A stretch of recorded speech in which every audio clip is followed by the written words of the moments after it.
आप सबका एग्ज़ाम जो है वो काफ़ी अच्छा गया होगा। GS1 जो है वो ख़त्म हो चुका है। तो हमारे पास है IFE सीरीज़ डी। तो इसके हम शुरू का जो हमारा फर्स्ट क्वेश्चन है, आप अपने हिसाब से अपनी आंसर की से इसको मिला लेना बाद में। बाकी देखिए, इसका फर्स्ट क्वेश्चन जो है वो है सेडिशन से, महात्मा गांधी से, और sedition has become my religion. ये महात्मा गांधी का स्टेटमेंट था और किस से जुड़ा है, ये जुड़ा हुआ था। आपको मैं सीधा सीधा आंसर बताऊँगा इसके। ये इसका सही जवाब होगा ऑप्शन बी। ऑप्शन बी है इसका सही आंसर। ये जुड़ा हुआ था सॉल्ट वायलेशन लॉ से। और अगर आपको ब्रॉड इसका एस्पेक्ट पता है तो ये ब्रॉडली जो था वो CDM मूवमेंट से जुड़ा हुआ था, जो सिविल डिसोबीडियंस मूवमेंट था उससे रिलेटेड है ये। तो इसका सही जवाब होगा ऑप्शन बी। पेपर जो है वो बिल्कुल भी आसान नहीं था, ऐसा बिल्कुल ना समझे कि पेपर आसान है। बीच में जो हिस्ट्री का सेगमेंट है वो वाकई में पिछले साल जो है, पिछले जो 2023-2024 के जो एग्ज़ाम हुए हैं उसके कंपैरिजन में थोड़ा सा हल्का था, ये आप कह सकते हैं। बाकी कहीं से भी ऐसा नहीं है कि पेपर ईजी है। इसका जो सेकंड क्वेश्चन है वो पूछा हुआ है इंडस वैली सिविलाइजेशन से, और इसका जो मोहनजोदाड़ो से आपको डांसिंग गर्ल मिली है वो पूछा गया कि किस से बनी हुई है। तो इसका सीधा सा आंसर है ऑप्शन सी, ब्राउन्ज से बनी हुई है ये। तो ऑप्शन सी इसका सही जवाब है। अगर हम ऑप्शन सी को सी की बात करें तो इसका सही आंसर ये है। और इसका जो थर्ड क्वेश्चन है इसमें पूछा गया है चौरा चौरी का जो इंसिडेंट हुआ था, जिसमें जो लोग अरेस्ट हुए थे उनको जो डिफेंड किया था वो किसने किया था, कौन से एडवोकेट थे उसमें। तो ये इसका जो सही जवाब होगा वो Madan Mohan Malviya and Krishnakant, option B इसका सही जवाब है। और अगर हम इसके फोर्थ क्वेश्चन की बात करें तो फोर्थ क्वेश्चन जो है वो गांधी और हरिजन से जुड़ा हुआ है। तो इसमें जो सही आंसर होगा इसका वो पूना पैकेट होगा जो हुआ है अम्बेडकर और गांधी के बीच में 1932 में। तो इसका सही जवाब होगा ऑप्शन ए। इसके बाद फिफ्थ क्वेश्चन आता है पोर्तुगीज़ से। पोर्तुगीज़ ने इनमें से बोलते क्या इंट्रोड्यूस किया इंडिया में। तो पोर्तुगीज़ ने पपाया भी किया, पाइनएप्पल भी किया, गुआवा भी किया। ऑप्शन सी इसका सही आंसर होगा ऑल। अगर हम इसके सिक्स्थ क्वेश्चन की बात करें तो सिक्स्थ क्वेश्चन पूछा गया है टाइम जोन से। और टाइम जोन की बात करें तो यूके में जो है 9 टाइम जोन है, डेनमार्क में 4 ही हैं, न्यूजीलैंड जो है वो 4 से कम है, ऑस्ट्रेलिया में भी कम है, ब्राज़ील टोटली 4 है।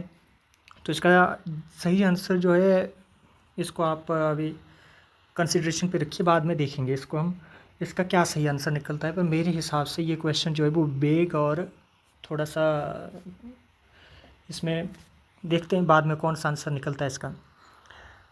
देन अगर मूव करते हैं हम अपने सेवन्थ क्वेश्चन पे। जो हमारा सेवन्थ क्वेश्चन है वो है, इसका सही जवाब होगा, ये आइडियल से, आइडियल मीन्स इंटरनेशनल डेटलाइन से है, और इसका सही आंसर होगा ऑप्शन ए।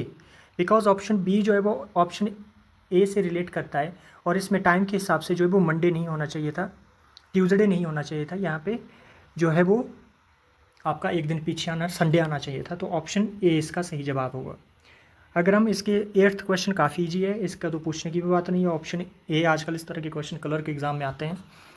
अगर हम नाइन्थ क्वेश्चन की बात करें तो नाइन्थ क्वेश्चन, अगर आपको चिली का आइडिया है कि चिली लिथियम से है, अर्जेंटीना चिली का, तो आप इसको डायरेक्टली कर सकते हैं। बोत्सवाना डेफिनेटली डायमंड है, एंड इंडोनेशिया निकल। ऑप्शन सी इसका सही आंसर होगा। ये सभी आएंगे, करेक्ट हैं ये सारे।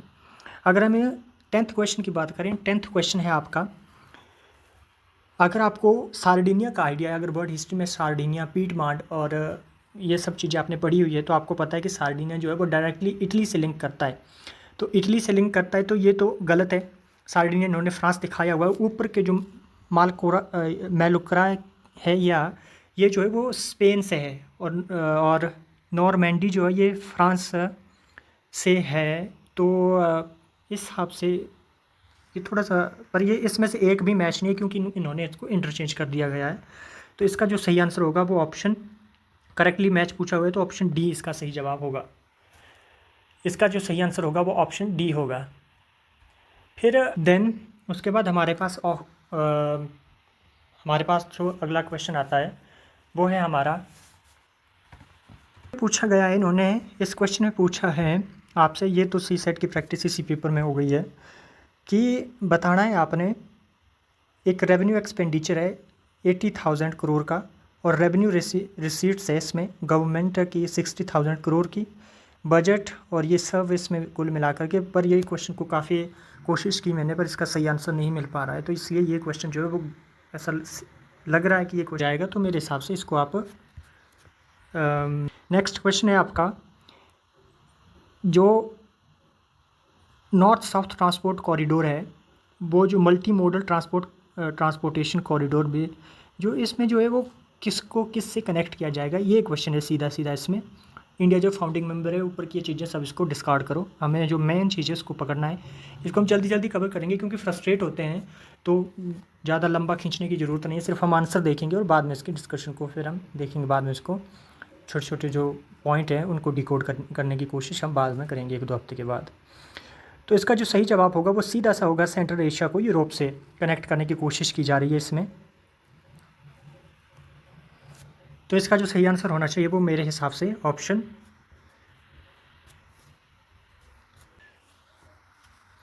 इसके बाद अगर हम बात करें 13th क्वेश्चन की, तो 13th क्वेश्चन है आपका,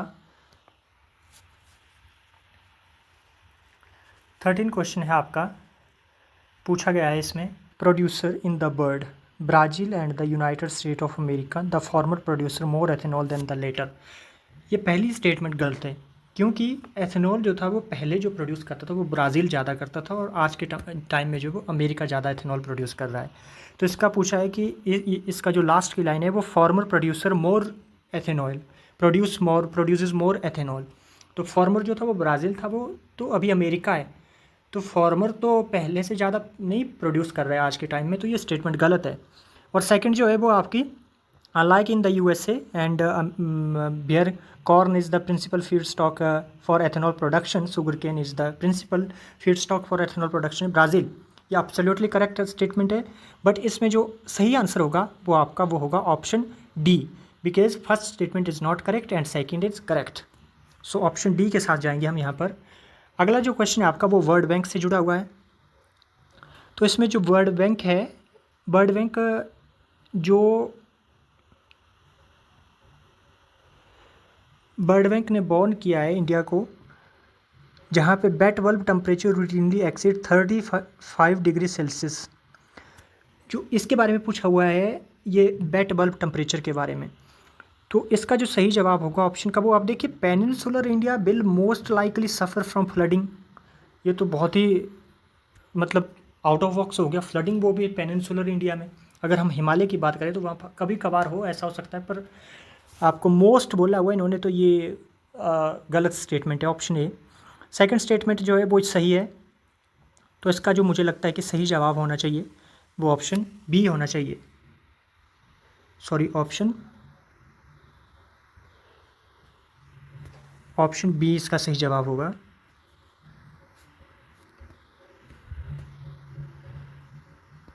चौदह का ऑप्शन बी। और जो 15 नंबर क्वेश्चन है ये पूछा गया है आपसे इंटरेस्ट लाइबिलिटी से, और इसमें जो प्राइमरी डेफिसिट पूछा गया है वो सीधा सीधा इसका जवाब आएगा ऑप्शन ए, 48,500 करोड़ इसका सही जवाब है। तो इसका जो सही आंसर है वो है आपका ऑप्शन ए।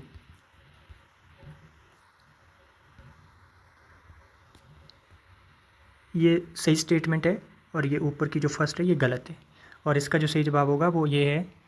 और नेक्स्ट क्वेश्चन की बात करें अगर हम 16th क्वेश्चन की, तो 16th क्वेश्चन जो है वो आपका है फाइनेंस कमीशन से। अगर सेकंड स्टेटमेंट पे गौर करें आप यहाँ पे, तो सेकंड स्टेटमेंट बोल रहा है 45% net proceeds of union tax. ये तो बिल्कुल गलत है, ये जो है वो 41 है, ना कि 45 है। तो सेकंड स्टेटमेंट गलत है और पूछा है करेक्ट। तो अगर हम 2 को निकाल देंगे यहाँ से, तो 2 को तो आपका ऑप्शन ए कट जाएगा, ऑप्शन बी भी कट जाएगा, एंड ऑप्शन डी भी कट जाएगा। तो इस हिसाब से जो इसका सही आंसर बनना चाहिए वो बनना चाहिए ऑप्शन सी। इसका जो सही जवाब बनना चाहिए वो बनना चाहिए ऑप्शन सी। देन इसके बाद जो नेक्स्ट क्वेश्चन है वो पूछा गया आपका आईबीआरडी जो है वो जुड़ा हुआ है वर्ल्ड बैंक से। तो अगर इसकी देखो, इन्होंने सेकंड स्टेटमेंट बता रहा है कि सिंगल हैंडेडली, ये जबकि ये गलत है, क्योंकि वर्ल्ड बैंक और ये सब मिल करके काम करते हैं। लोन प्रोवाइड करता है ये तो ठीक है मिडिल इनकम कंट्रीज़ के लिए। एस्टेब्लिश ये 1944 में एस्टेब्लिश किया गया है, लगभग 1944 और 45 के बीच में। तो ये जो है वो बिल्कुल वर्ल्ड वॉर 2 के बाद जो भी लॉस हुआ था उसको रिकवर करने के लिए किया गया था। तो अगर 2 गलत है आपका तो इसका 1 और 3 सही स्टेटमेंट आनी चाहिए, तो इसका बिल्कुल सी आंसर जो है वो सही है। 17 नंबर क्वेश्चन 17 क्वेश्चन का आरटीजीएस एंड नेफ्ट, आरटीजीएस और नेफ्ट के बारे में पूछा गया सवाल है ये अगला। तो अगर ध्यान देंगे आप, आरटीजीएस जो है वो चार्ज करता है, बोलता है कस्टमर से, तो ये भाई साहब गलत है स्टेटमेंट। अगर 2019 में देखेंगे तो ये इसका जो था वो इसके फ़ी फ्री कर दिया गया, तो सेकंड स्टेटमेंट गलत है इसकी। तो इसमें पूछा हुआ करेक्ट, अगर करेक्ट पूछा हुआ तो 2 यहाँ बी में भी है, और तो आपका ऑप्शन बचता है फिर अगर आप नीचे देखें operating hours for RTGS and restricted for certain, बिल्कुल गलत है ये भी 2019-20 की बात है, इसको जो है 24/7 कर दिया गया था। तो इसकी स्टेटमेंट जो है बिल्कुल सही जो आंसर होगा वो ऑप्शन ए होगा। जो 18 नंबर क्वेश्चन है इसका सही जवाब होगा ऑप्शन ए। देन उसके बाद अगर हम 19 नंबर क्वेश्चन की बात करें, UAE, France, Germany, Singapore, Bangladesh, how many countries amongst the above are there other than India where international merchant payments are accepted under UPI. तो यूपीआई में जो है वो, तो इसका जो सही जवाब है वो है सभी में 5, ऑल 5।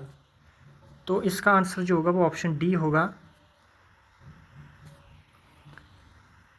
इसके बाद अगर हम बात करें अब आपके क्वेश्चन नंबर 20 की, पीएम सूर्य घर मुफ्त बिजली योजना जो है, तो ये टारगेट करेगा इंस्टॉलेशन 1 करोड़, ये बिल्कुल सही स्टेटमेंट है। फिर उसके बाद ministry of new and renewable energy, ये बिल्कुल गलत है, ये तो प्राइवेट एंटिटी के द्वारा और इसके द्वारा सपोर्ट किया जा रहा है इसको। तो इसका जो सही जवाब होगा वो ऑप्शन 1 और 3 करेक्ट है इसका, तो पूछा भी उन्होंने करेक्ट ही है, तो ऑप्शन बी इसका सही जवाब है। नेक्स्ट क्वेश्चन की अगर हम बात करें क्वेश्चन नंबर 21, तो क्वेश्चन नंबर 21 पूछा गया है आपसे,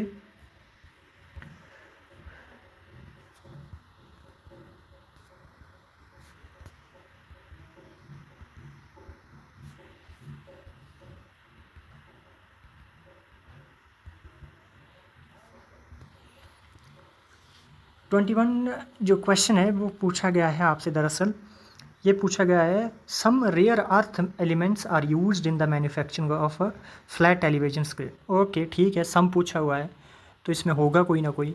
सम rare earth element have phosphorescent and properties, तो इसका जो सही आंसर होगा सी का 21 का, इसका आंसर होगा ऑप्शन बी। बी इसलिए होगा क्योंकि इसमें जो है वो बोथ स्टेटमेंट तो करेक्ट है, पर बी जो है वो करेक्ट एक्सप्लेनेशन नहीं है ए की, इसलिए क्वेश्चन इसका जो सही जवाब होगा वो ऑप्शन बी होगा। तो इसका सही आंसर ऑप्शन बी है 21 का। 22 की बात करें, Indian railway have prepared a national rail plan to create a future ready railway system by 2028 and Kavach जो है वो जर्मनी से नहीं है, इंडिजीनियसली बिल्ट है, बनाया जा रहा है इसको। तो इसका जो बी ऑप्शन है वो गलत है और नॉट करेक्ट पूछा हुआ है, तो बी तो इसमें आना चाहिए। तो बी जो है वो आपका सी में भी नहीं है, तो 3 ऑप्शन रहे आपके। आरफिड टेक्नोलॉजी, आरफिड टैग्स, ये भी गलत है आपका ऑप्शन 3, तो आप इसको भी कंसिडर कर सकते हैं। तो मेरे हिसाब से इसका सही जवाब हो सकता है ऑप्शन बी। 2 और 3 आर इनकरेक्ट। इसके बाद अगर हम बात करें आपके 23 नंबर क्वेश्चन की, तो इसमें पूछा हुआ है माइक्रोग्रेविटी रिसर्च जो है इनमें से कितने मिशन के अंडर है, तो इसमें से मुझे लग रहा है कि इसका भी सही जवाब होगा ऑप्शन 2, ऑप्शन बी इसका सही आंसर होना चाहिए। देन उसके बाद आपका आता है Dornier 228, IL-76 and C-17 globe master 3, तो इसका जो है वो सुपरसोनिक कॉम्बैट एयरक्राफ्ट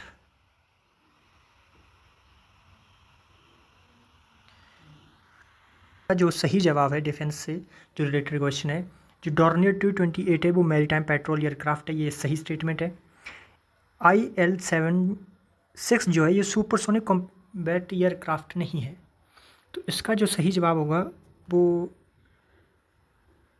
आपका 1 एंड 3, यानी कि 2 ऑप्शन इसके सही हैं, तो ऑप्शन बी जो है इसका सही जवाब होगा, ओनली 2। देन उसके बाद बात करें हम 25 नंबर क्वेश्चन की। आर्टिफिशियल बेस जो है वो अगर आर्टिफिशियल तरीके से रेन करवानी हो तो उसके लिए यूज होता है silver iodide and potassium iodide. तो इसका सही ऑप्शन जो होगा वो ए है, यानी कि ऑप्शन नंबर ए इसका सही जवाब है। देन उसके बाद 26 नंबर क्वेश्चन की बात करें तो 26 क्वेश्चन जो है वो पार्डनिंग पावर से प्रेसिडेंट की। तो पार्डनिंग पावर जो है डेफिनेटली जुडिशियल रिव्यू के अंडर आता है। अगर हम सेकंड स्टेटमेंट की बात करें तो जो ये बोल रहे हैं कि इसके लिए ज़रूरत नहीं है प्रेसिडेंट को सलाह मशवरा करने की सेंट्रल गवर्नमेंट से। सेंट्रल गवर्नमेंट का मिनिस्टर मतलब होगा काउंसिल ऑफ मिनिस्टर से। तो ऐसा बिल्कुल भी नहीं है। प्रेसिडेंट के पास डिस्क्रिशनरी पावर जो है वो अलग चीज़ है, पर मेजॉरिटी ऑफ टाइम वो सलाह मशवरे से ही काम करता है। तो इसमें भी सलाह मशवरा होता है, डेफिनेटली होता है। तो ये स्टेटमेंट जो गलत है। तो इसका जो सही जवाब होना चाहिए था वो है ऑप्शन ए, सिंगल स्टेटमेंट इसकी सही है, दूसरी गलत है। अगर हम इसके अब नेक्स्ट क्वेश्चन की तरफ जाएं, 27 नंबर क्वेश्चन जो है वो बात कर रहा है आपका डेजोल्यूशन ऑफ स्पीकर की, डेजोल्यूशन ऑफ लोकसभा की और स्पीकर की पोस्ट की। तो अगर हम आर्टिकल जो है कॉन्स्टिट्यूशन की बात करें तो इमीडिएटली जो है वो स्पीकर जो है वो पोस्ट खाली नहीं करता जब तक कि नया स्पीकर अपॉइंट नहीं होता है। तो ये फर्स्ट स्टेटमेंट जो है वो मुझे लगता है कि गलत है। और इसके बाद जो सेकंड स्टेटमेंट है, according to the provision of constitution of India, ये स्टेटमेंट जो है वो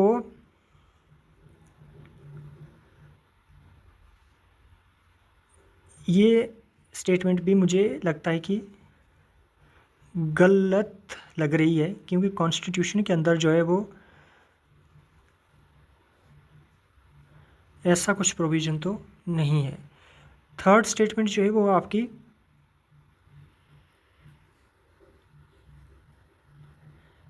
ये करेक्ट, थर्ड स्टेटमेंट जो है वो ये करेक्ट लग रही है, करेक्ट है। ये 14 दिन का नोटिस देना होता है, उसके बाद इनको पोस्ट से जो है वो आप रेजोल्यूशन से भी रिमूव कर सकते हैं। तो थर्ड तो सही है, पर थर्ड ऑप्शन में है नहीं, तो इसको भी हम कंसिडरेशन पे रखते हैं। इसको बाद में देखेंगे इसका क्या सही आंसर निकल कर आता है। उसके बाद जो 28 नंबर क्वेश्चन है, इसका जो सही जवाब होगा वो है आपका ऑप्शन ए, क्योंकि पॉलिटिकल पार्टी का कोई मेंशन ही नहीं है कॉन्स्टिट्यूशन में। ये तो बिल्कुल भाई गलत बात है, क्योंकि 10th शेड्यूल जो है वो एंटी डिफेक्शन लॉ से बात करता है, वहाँ पे पॉलिटिकल पार्टी का जिक्र आता है। तो जो फर्स्ट स्टेटमेंट है वो सही है, सेकंड गलत है। ऑप्शन ए जो है वो इसका सही जवाब होगा, ऑप्शन ए इसका 28 नंबर क्वेश्चन का ऑप्शन ए करेक्ट आंसर है। उसके बाद आपके 29th क्वेश्चन की बात करें तो 29th क्वेश्चन जो है इसका सही आंसर होगा ऑप्शन डी। स्टेट गवर्नमेंट का कोई भी रोल नहीं है बोलते इसमें, जो भी मिनरल एक्सट्रैक्शन है, ये तो गलत बात है। 1957 का जो आप मिनरल एक्ट देखेंगे तो इसमें स्टेट का भी शेयर है, स्टेट भी इसमें एक्सट्रैक्शन कर सकता है, और सेंट्रल गवर्नमेंट तो है ही। तो ऑप्शन बी इसका first statement is not correct, second is correct. और NRL नेचर रिस्टोरेशन लॉ, इस तरह के लॉ जो है वो यूरोपियन यूनियन ही बनाता है। तो आप इसको आंख बंद करके टिक मार दीजिए। मुझे लगता है इसका सही जवाब होगा वो ऑप्शन ए होगा, इसका ऑप्शन ए, और 29 का ऑप्शन डी। और इसका जो है मुझे इसको अभी डाउट पे रखते हैं, देखते हैं फिर आगे इसका क्या सही जवाब निकल करके आता है। अब देखते हैं 31 नंबर क्वेश्चन जो है हमारा वो ऑर्डिनेंस से है। तो ऑर्डिनेंस जो है वो can amend any central act, बिल्कुल कर सकता है। एवरेज फंडामेंटल राइट ये भी हो सकता है, और come into effect from back date ये बिल्कुल से हो सकता है। तो ऑप्शन इसका जो सही जवाब होगा वो ऑप्शन डी होगा 31 का, ऑप्शन डी इसका सही आंसर होगा। उसके बाद हम 32 नंबर क्वेश्चन की बात करें तो इसका जो सही जवाब लग रहा है वो केवल और केवल एक लग रहा है, त्रिपुरा। बाकी जो नागालैंड है वो क्योंकि कॉन्स्टिट्यूशन अमेंडमेंट एक्ट के थ्रू नहीं बना है, तो ये स्टेटमेंट गलत है आपकी। Capital is named after a fort, state has 2 national parks, ये भी स्टेटमेंट जो है वो कहीं ना कहीं पार्शियली करेक्ट लग रही है, पर मैं जाऊंगा ऑप्शन ए के साथ, only 1। Reference in India consider the following statement, तो इसमें जो नीचे दिया गया है इंटरस्टेट काउंसिल है, नेशनल सिक्योरिटी काउंसिल है, जोनल काउंसिल, इनमें से पूछा गया है कि कॉन्स्टिट्यूशन के अंदर किसका प्रोविजन है। तो सीधा सीधा इसका जवाब होगा ऑप्शन नंबर जो है आपका ए, यानी कि ओनली 1 जो है वो इंटरस्टेट काउंसिल जो है वो इसका जिक्र आता है, तो ऑप्शन ए इसका सही जवाब है। आर्टिकल जो है इसका 263 या समथिंग ऐसा कुछ है, एग्जैक्ट मैं इसको रिकॉल नहीं कर पा रहा हूँ, पर इतना कुछ जिसमें इंटरस्टेट काउंसिल का प्रोविजन है। नेक्स्ट क्वेश्चन है आपका, constitution of India explicitly mention that in certain spheres the governor of a state acts is uh on discretionary power. ये बिल्कुल सही स्टेटमेंट है 34 नंबर क्वेश्चन की। President of India can of his her own reserve a bill passed by a state legislature of his for his her consideration without it being forwarded by the governor of the state। Without governor ये तो गलत है, इसका सही statement होगा option ए, क्योंकि correct पूछा हुआ है तो ऑप्शन ए इसका सही जवाब होगा। अगर हम इसके नेक्स्ट क्वेश्चन की बात करें, separation of judiciary from executive, ये जो डीपीएसपी में आता है ये बिल्कुल सही बात है। फिर उसके बाद आपका valuing and preserving of rich heritage our composite culture, ये आपका आता है।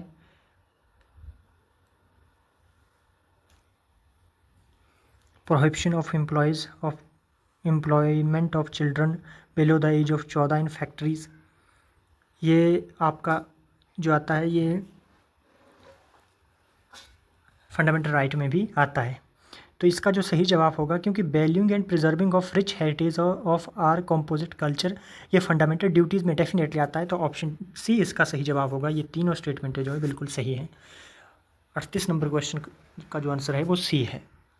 अगर हम नेक्स्ट क्वेश्चन की बात करें तो नेक्स्ट क्वेश्चन है आपका 36 क्वेश्चन नंबर 36 है ये, और ये बात करता है शेड्यूल्ड एरिया जो 5th शेड्यूल के अंदर है उसके बारे में ये सवाल पूछा गया है। The state government loses its executive power in such areas, local body assumes total administration.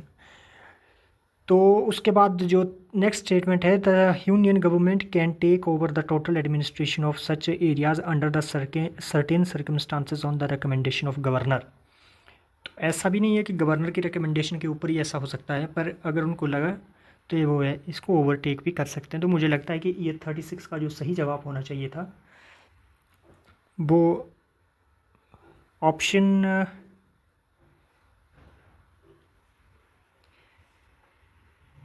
B ए इसका सही जवाब जो है। आप मुझे बताइए, क्योंकि इसका तो मुझे कन्फ्यूजन लग रहा है इसमें भी। आपको कौन सा इसका सही आंसर लगता है? मुझे लगता है कि इसका सही जवाब हो सकता है डी, ना तो 1 और ना तो 2, क्योंकि local body assume total administration, total word जो है वो इसमें कन्फ्यूजिंग है, तो मैं तो जाऊंगा इसमें डी के साथ। इसके बाद है national automotive board and coir board, इसमें मिनिस्ट्री पूछी हुई है, तो मिनिस्ट्री इसमें सिर्फ एक करेक्ट है, ऑप्शन ए इसका सही जवाब है। जो कॉयर बोर्ड है वो है इसका हैवी, जो आपका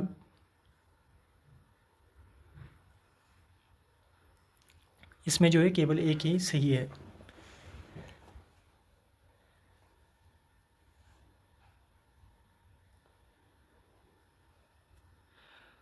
देन उसके बाद 38 जो क्वेश्चन है, इसका जो सही जवाब होगा वो होगा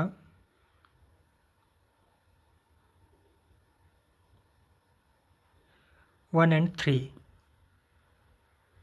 ऑप्शन सी इसका सही आंसर होगा। उसके बाद मुझे लगता है कि governor of a state answerable to any court, 39th question जो है इसका सही जवाब होगा ऑप्शन ए, क्योंकि पहला तो सही है, आंसरेबल नहीं है किसी भी कोर्ट के लिए।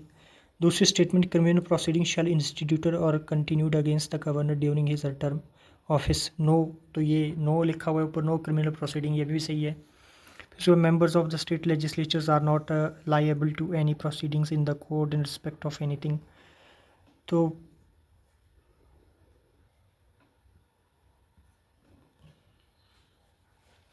इसका जो सही जवाब होगा वो होगा आपका ऑप्शन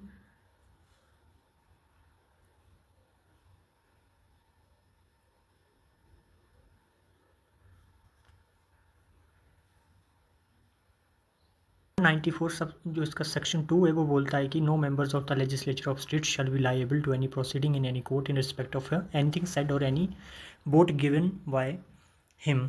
तो ये स्टेटमेंट भी, इसकी थर्ड स्टेटमेंट जो है वो सही है। 40 नंबर क्वेश्चन बोलता है कि इनमें से कौन सा जो है वो petroleum and nitrogen gas regulatory board जो है वो एक्टिविटीज़ करता है। तो प्रोडक्शन ऑफ क्रूड ऑयल हो सकता है इसका, बिल्कुल। रिफाइनिंग, स्टोरेज एंड डिस्ट्रीब्यूशन भी हो सकता है। Marketing and sale of petroleum products and production of natural gas. तो इसके जो है वो वैसे तो चारों ही लग रहे हैं, तो इसका सही ऑप्शन जो है वो डी है, all the above. Option number D इसका करेक्ट आंसर है। देन उसके बाद 41 नंबर क्वेश्चन है आपका पंचायती राज से।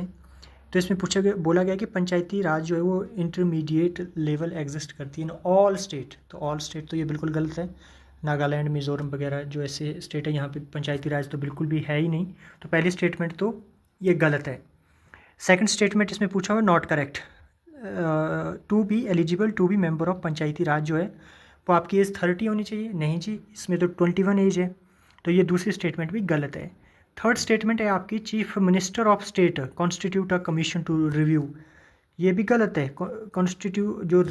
जो भी ऑडिटिंग होती है पंचायत की, उसके लिए जो कमीशन बिठाता है वो बिठाते हैं गवर्नर। तो इसका जो सही जवाब होगा वो ऑल द अबव जो है वो तीनों स्टेटमेंट है जो है गलत है। तो ऑप्शन डी इस क्वेश्चन का सही आंसर है। उसके बाद बीमस्टेक के बारे में पूछा गया है। तो regional organisation consisting 7 member state till Jan 2025 came into existence signing of the Dhaka declaration. नहीं जी, ढाका नहीं, ये बैंकॉक डिक्लेरेशन है। तो ये भी गलत है, दूसरी स्टेटमेंट भी इसमें। तो इसमें पूछा क्या है, करेक्ट पूछा हुआ है, दूसरी स्टेटमेंट इसकी गलत है। तो हमारे पास एक सी और डी ऑप्शन बचते हैं। फिर बोलता है कि Bangladesh, India, Sri Lanka, Thailand and Nepal are भी फाउंडिंग मेंबर। नेपाल बिल्कुल भी फाउंडिंग मेंबर नहीं है इसका, ये तो बाद में आया है। तो इसका जो सही जवाब होगा वो होगा 1 और 4 जो है वो इसका सही आंसर होगा। ऑप्शन सी इसका सही जवाब है। 42 क्वेश्चन नंबर 43 क्वेश्चन है कि आपने बताना है कि जब गांधी पीस प्राइज़ दिया जाता है तो जो ज्यूरी बैठती है उनमें कौन कौन से मेंबर होते हैं जो सिलेक्ट करती है कि किस बंदे को दिया जाएगा। तो इसका जो सही जवाब है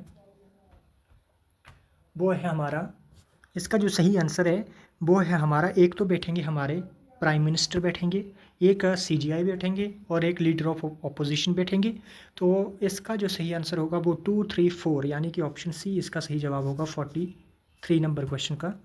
GPS aided geo augmented navigation, GAGAN जिसको बोलते हैं, इसके बारे में स्टेटमेंट पूछी गई है, design additional accuracy and integrity. तो 44 का जो आंसर होगा वो होगा ऑप्शन डी।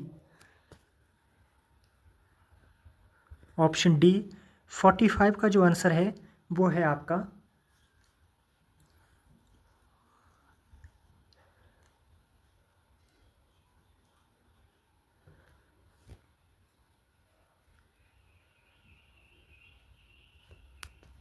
जवाब होगा। उसके बाद 46 का जो सही आंसर होगा वो international year of women farmer और international year of sustainable resilient tourism, ये ईयर दिए हुए हैं। तो इसमें जो सही मैच है वो है आपका 46 का, केवल एक ही इसमें सही मैच है, बाकी नहीं है। इसके बाद नेक्स्ट क्वेश्चन की बात करें, आपके 47 नंबर क्वेश्चन जो है वो है ब्रिक्स से जुड़ा हुआ। तो ब्रिक्स का जो 16th समिट हुआ है वो बोलता है रशिया कजान में हुआ है, ये भी सही बात है। द थीम जो थी इस बार की वो थी strengthening multiculturalism for just global development and security. तो जो 47th क्वेश्चन है इसका जो सही जवाब है वो है ऑप्शन सी 1 और 3। देन उसके बाद जो है लोकपाल के बारे में पूछा हुआ है क्योंकि ये चर्चा में था सुप्रीम कोर्ट और उसके कारण। तो इसका जो सही जवाब होगा, पहली स्टेटमेंट तो गलत है। देखिए जी, इसमें फॉरेन सर्विस में भी जो ऑफिशियल होते हैं वो भी आते हैं। तो इसके बाद Lokpal cannot inquire into the allegation of corruption against prime minister, ऐसा बिल्कुल भी नहीं है, कर सकता ये कैन है इसमें। तो फर्स्ट एंड फोर्थ जो है वो गलत है, तो इसमें सही पूछा हुआ है। तो इसमें जो है वो जो सही आंसर होगा, दूसरी स्टेटमेंट भी गलत है इसकी। एंड थर्ड स्टेटमेंट जो है वो 45 नहीं होगा भाई, इसमें 70 है। तो इसका जो सही आंसर होगा वो ऑप्शन डी होगा कि इसमें जो सारी स्टेटमेंट है वो गलत है। उसके बाद बात करें हम 49 नंबर क्वेश्चन की, खो खो वर्ल्ड कप की। तो इसमें जो खो खो वर्ल्ड कप है इसकी जो सही स्टेटमेंट होगी, बिल्कुल इसका इनॉग्रल सीजन था ये, मेंस ने भी नेपाल को हराया है, वुमेन्स ने भी नेपाल को हराया है। तो इसका जो मुझे लगता है कि सही जवाब होगा ऑप्शन डी नंबर, जो ऑप्शन 4 जो है इसका सही जवाब होगा। सारे ही स्टेटमेंट सही है। अगर हम चेस की बात करें तो चेस जो है वो इसमें इयान जो रशियन प्लेयर है इनको बता रहे हैं, जबकि ये गलत है। इसके बाद जो सेकंड स्टेटमेंट है वो बिल्कुल सही है, ऑप्शन बी इसका करेक्ट आंसर है। तो इसका सही जवाब होगा ऑप्शन बी। बाकी आप खुद इससे भी मैच कर सकते हैं। और बाकी मुझे लगता है कि इसमें काफ़ी आंसर जो है वो खुद यूपीएससी जो है वो सही आंसर नहीं दे पाते फाइनल में, पर कोशिश की है मैंने कि जितना हो सके उतना एक्यूरेट रखूँ। बाकी आप अपने रिव्यू ज़रूर दें और नेक्स्ट पार्ट में हम जल्दी अपलोड करते हैं। आप इससे मैच करके बताएं कि आपका क्या स्कोर बन रहा है। Thank you.